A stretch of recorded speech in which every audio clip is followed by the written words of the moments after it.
ये जो अजीबो-गरीब सी मशीन पड़ी हुई है, इसका आपकी हॉबी से क्या ताल्लुक है?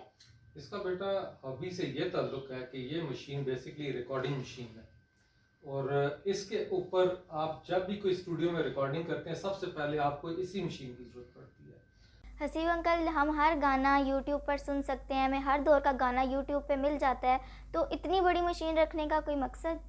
इसका सबसे बड़ा मकसद ये है कि आप लोग इस जनरेशन के बच्चे हो, आपको तो पता है यूट्यूब पे जितना भी आता है फॉर्मेट वो कंप्रेस होकर आता है।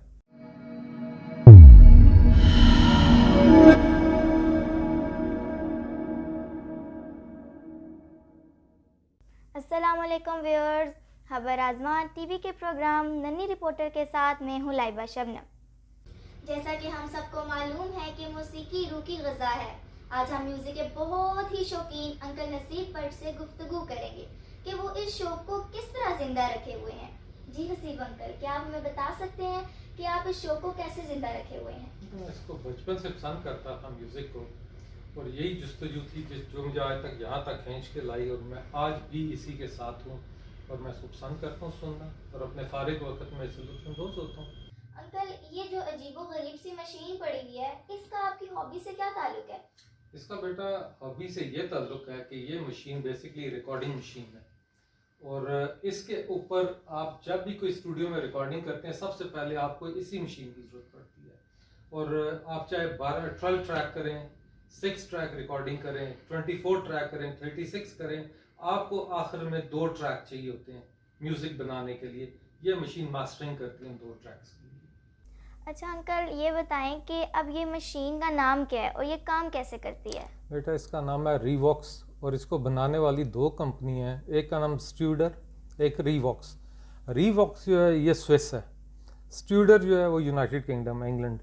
सो ये दोनों ने कोलैबोरेट करके बनाई और बेसिकली ये 1980s में बनाई गई थी और ये मार्क 2 है रीवॉक्स का स्ट्यूडर का। और इसका काम है किसी भी स्टूडियो में रिकॉर्डिंग होने वाले 36 ट्रैक्स, उसको जब मास्टर तैयार किया जाता है आप लोगों के लिए, जब सीडी के फॉर्मेट में लाया जाता है इसको या टेप के फॉर्मेट में लाया जाता है, तो ये मशीन वो काम करती है जिसको हम इसका फॉर्मेट हाफ ट्रैक कहते हैं। और ये हाफ ट्रैक मशीन है जो कि एक ही डायरेक्शन में चलती है और इसकी टोटल 2 किस्म के फीते इसमें जाते हैं जिसको हम रिबन कहते हैं, और ये फीड होते हैं एक तरफ से दूसरी तरफ जाते हैं। और 1800 फुट से लेके 3400 फुट तक इसकी लेंथ होती है। बेसिकली जो रिकॉर्ड बनता है वाइनल एलपी वो इसी पे बनता है। जो छोटा 7 इंच का बनता था वो इस छोटे वाले पे बनता था जिसके अंदर वो एक्सटेंट प्ले लिखा करते थे, और उसकी जो थी 45 आरपीएम होता था, और जो बड़ा था वो एलपी था, वो 33 आरपीएम पे चलता था। उसकी लेंथ होती थी 3400 फीट। तो उस पे ये फिल्मों के गाने शाने जो है ये रिकॉर्ड किया करते थे। हसीब अंकल, हम हर गाना यूट्यूब पर सुन सकते हैं, हमें हर दौर का गाना यूट्यूब पे मिल जाता है, तो इतनी बड़ी मशीन रखने का कोई मकसद? इसका सबसे बड़ा मकसद ये है कि आप लोग इस जनरेशन के बच्चे हो, आपको तो पता है यूट्यूब पे जितना भी आता है फॉर्मेट वो कंप्रेस होकर आता है।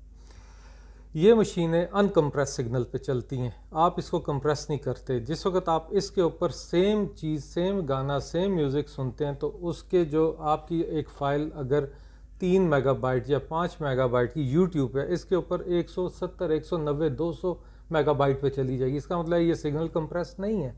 और जब सिग्नल कंप्रेस नहीं होता तो आप रियलिटी में होते हैं, आप उस बंदे को उसी तरह सुन रहे हैं। और यूट्यूब का जितना सिग्नल है वो सारा एनालॉग से डिजिटल में कन्वर्ट कर दिया जाता है, जिसके बाद जो फ्रीक्वेंसी है गाने वाले की या सिंगर की या उसका डीएनए उसकी आवाज़ का तब्दील हो जाता है। जब आप तब्दील आवाज़ का डीएनए सुनते हैं तो आप सोचते हैं यार ये तो बंदा ही नहीं था जिसको मैंने सुना था। इसलिए आप इसको रखते हैं, इस पे सुनते हैं तो आप एक रियलिस्टिक मूड में रहते हैं कि मैं उसी बंदे को रियल टाइम सुन रहा हूँ। सो ये बहुत बड़ी एक आपके लिए अचीवमेंट है उसको रियल टाइम में सुनना, जबकि वो बंदा दुनिया में मौजूद नहीं है। इसलिए इसको सुना जाता है और यूज़ किया जाता है प्रोफेशनल लेवल पे। हसीब अंकल, क्या ये टेक्नोलॉजी अब भी इस्तेमाल में लाई जाती है? बिल्कुल, आज भी इस्तेमाल में की जाती है। इस वक्त इस टेक्नोलॉजी का इस्तेमाल पहले से भी ज़्यादा हो गया।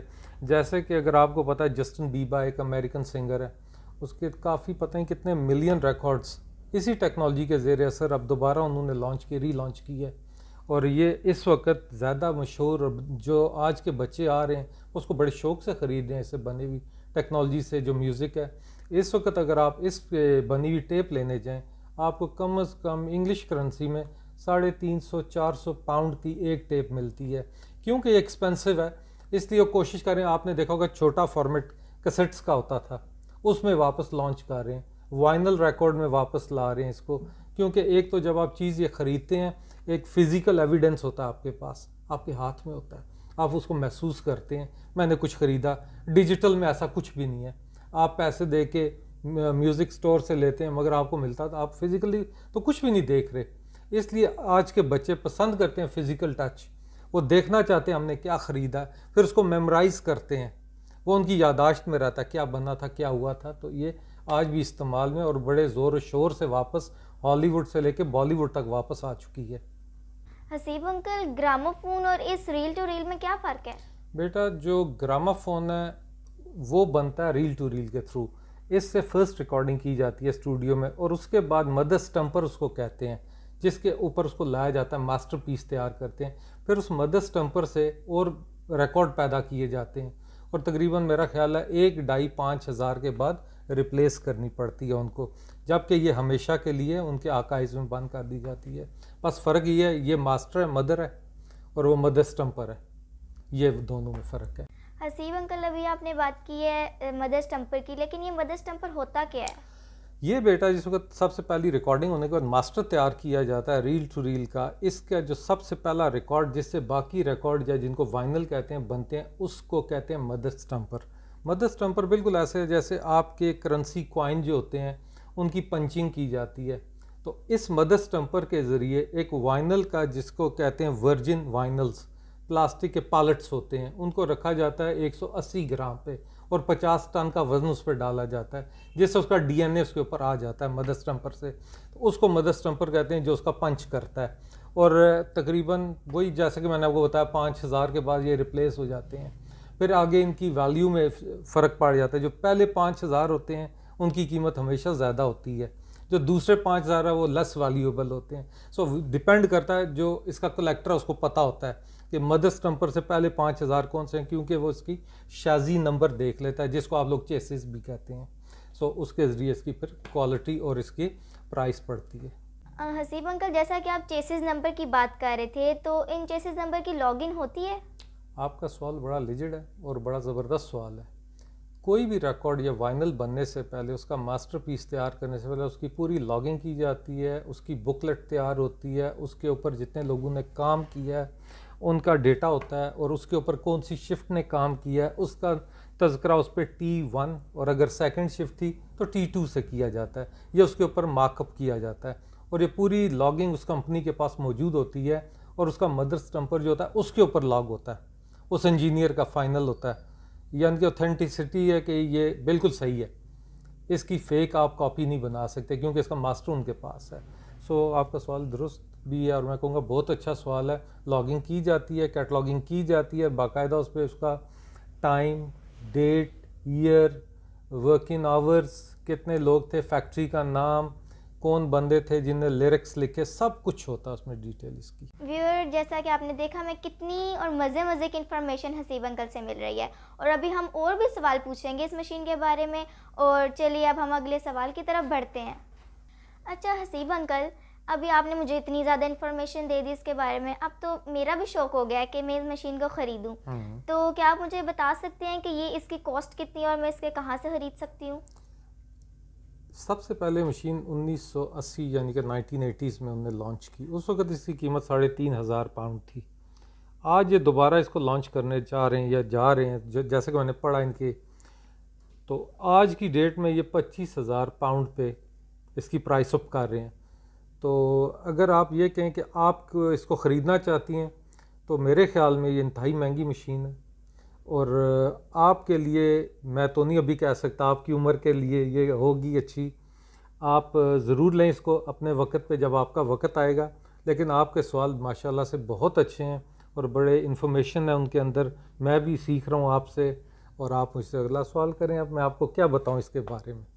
जैसा कि हसीब अंकल आपने बताया ये मशीन तो बहुत ही महंगी है, तो क्या इसकी कोई कॉपी बन सकती है, जैसे कोई सस्ती कॉपी, जैसे बाहर से कोई इम्पोर्टेड चीज़ आती है तो उसके ऊपर लिखा होता है मेड इन चाइना, जैसे अब 50 की चीज़ है वो हमें 10 की मिल जाती है इजीली, तो इसकी भी कोई कॉपी है ऐसे जो हमें सस्ती में मिल जाए? ऐसा बेटा कोई सीन नहीं है और ना ये मिलेगी आपको। अगर आपको शौकिया लेनी भी है, आप इसी की छोटी सी मशीन, इसको हम कैसेट प्लेयर कहते हैं, एग्जैक्टली वो सेम काम कर रही है, इसी के साथ का डीएनए उसका भी है। मगर सिर्फ यह कि आपके लिए, ये तो इंडस्ट्री के लिए आप कह लें बनाई गई थी, ये कंज्यूमर के लिए ना, आप इसको कंज्यूमर के ज़ुमरे में ना लाएं। आप कैसेट प्लेयर लें, आप उससे म्यूज़िक को एंजॉय करें। ये तो इंडस्ट्री में है और तो बड़ी महंगी है और इसको अफोर्ड करना मुश्किल नहीं, इसकी मेंटेनेंस सबसे बड़ी मुश्किल चीज़ है। मुझे उम्मीद है कि आप कैसेट प्लेयर को एंजॉय करेंगे। अच्छा, आप इसकी मेंटेनेंस कैसे करते हैं? इसकी मेंटेनेंस के लिए आपको 4 चीज़ें चाहिए। सबसे पहले तो आपको इसको डीमैग्नेटाइज करना पड़ता है, जिसके लिए आपको स्पेशल डीमैग्नेटाइजिंग गन चाहिए। उसके बाद उसका एक अमल है उसको करने का, वो एक अलग मुश्किल काम है। उसमें इसको डैमेज ना हो इसके हेड्स को, क्योंकि बेसिकली इसके हेड के अंदर कॉइल्स हैं। अगर आपने ज़्यादा देर तक मैग्नेटिक फील्ड उनके इर्द गिर्द रखी तो वो उसको भी डैमेज कर सकती हैं। उसके बाद इसके पिंच रोलर्स हैं। पिंच रोलर इंतहाई महंगी चीज़ है इस मशीन के साथ। अगर मैं आपसे रुपयों में बात करूं तो 25 से 30 हज़ार रुपये का एक रोलर है इसका। उसके बाद रोलर को सफाई कराने के लिए मुझे इंग्लैंड से लाना पड़ता है इसका केमिकल, जिसके ज़रिए मैं उसको रिफर्बिश कर रहा होता हूँ। और उसके अलावा इसके बैरिंग्स हैं, बैरिंग को ऑयल चाहिए होता है, वो स्पेशल ऑयल है इसका। उसके अलावा इसके तमाम सर्किट को डी-ह्यूमिडिफायर चाहिए हर वक्त, क्योंकि पाकिस्तान में मॉइस्चर होता है और यहाँ पे जल्दी ख़राब हो जाती हैं। डी-ह्यूमिडिफायर मॉइस्चर को ख़त्म करता है, इसको ड्राई लुक जो आपकी एटमॉस्फेयर है उसके अंदर रखता है, जिसकी वजह से ये काम करती रहती हैं। सो इस लिहाज से भी ये काफ़ी महंगा शौक है।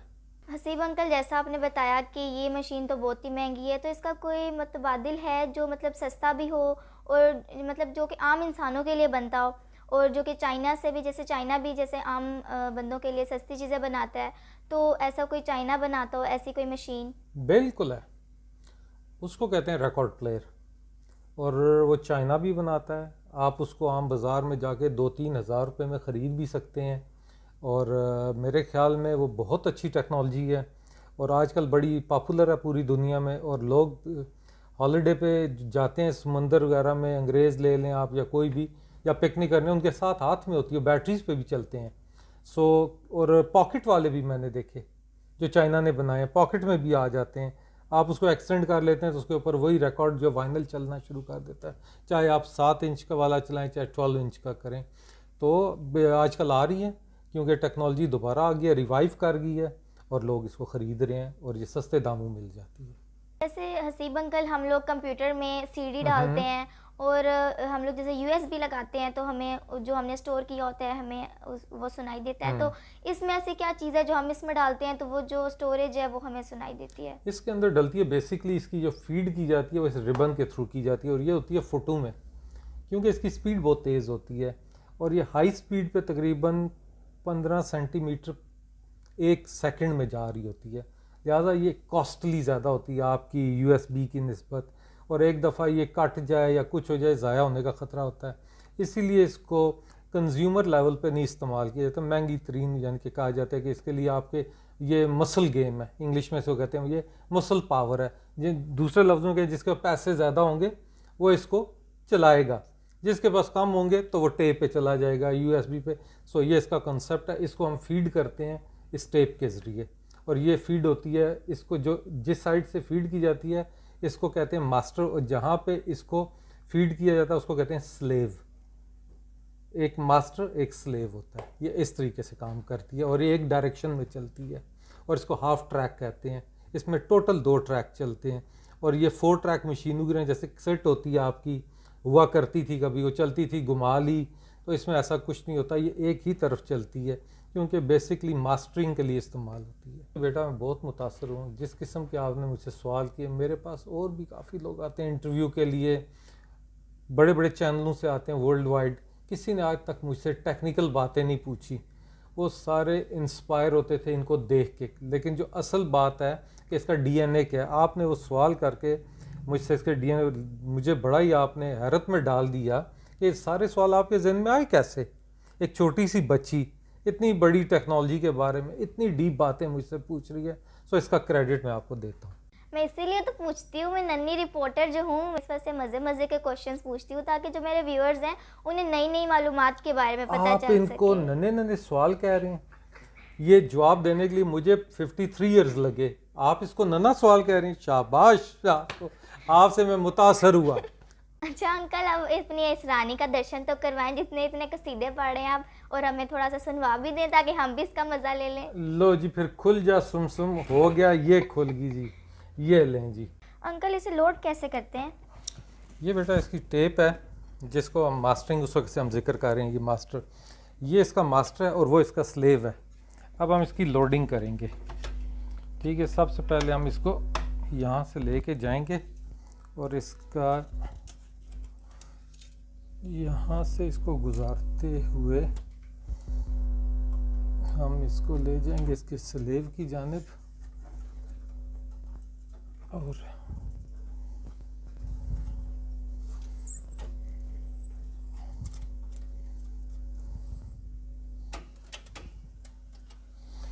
इसको हम वापस रिवर्स करेंगे सारी, फिर ये एक डायरेक्शन में जाएगी।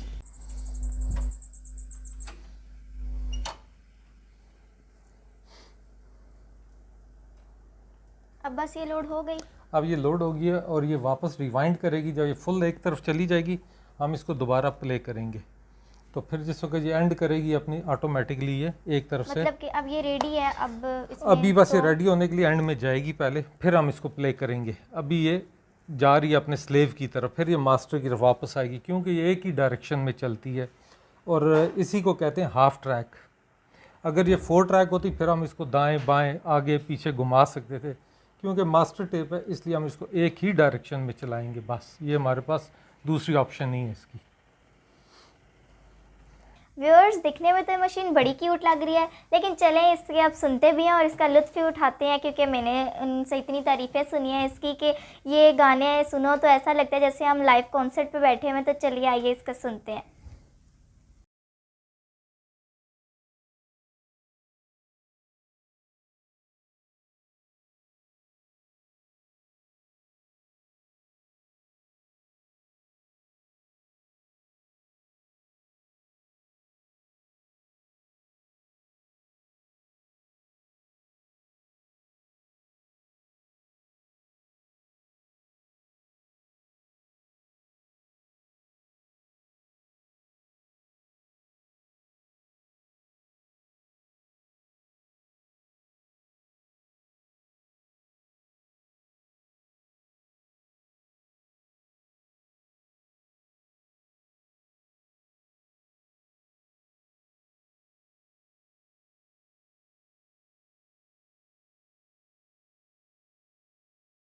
ये सुनते हैं तो मुझे बहुत मज़ा आ रहा है और मुझे ऐसे ही लग रहा है जैसे मैं रियल कॉन्सर्ट सुन रही हूँ, और हसीब अंकल बिल्कुल ठीक कह रहे थे।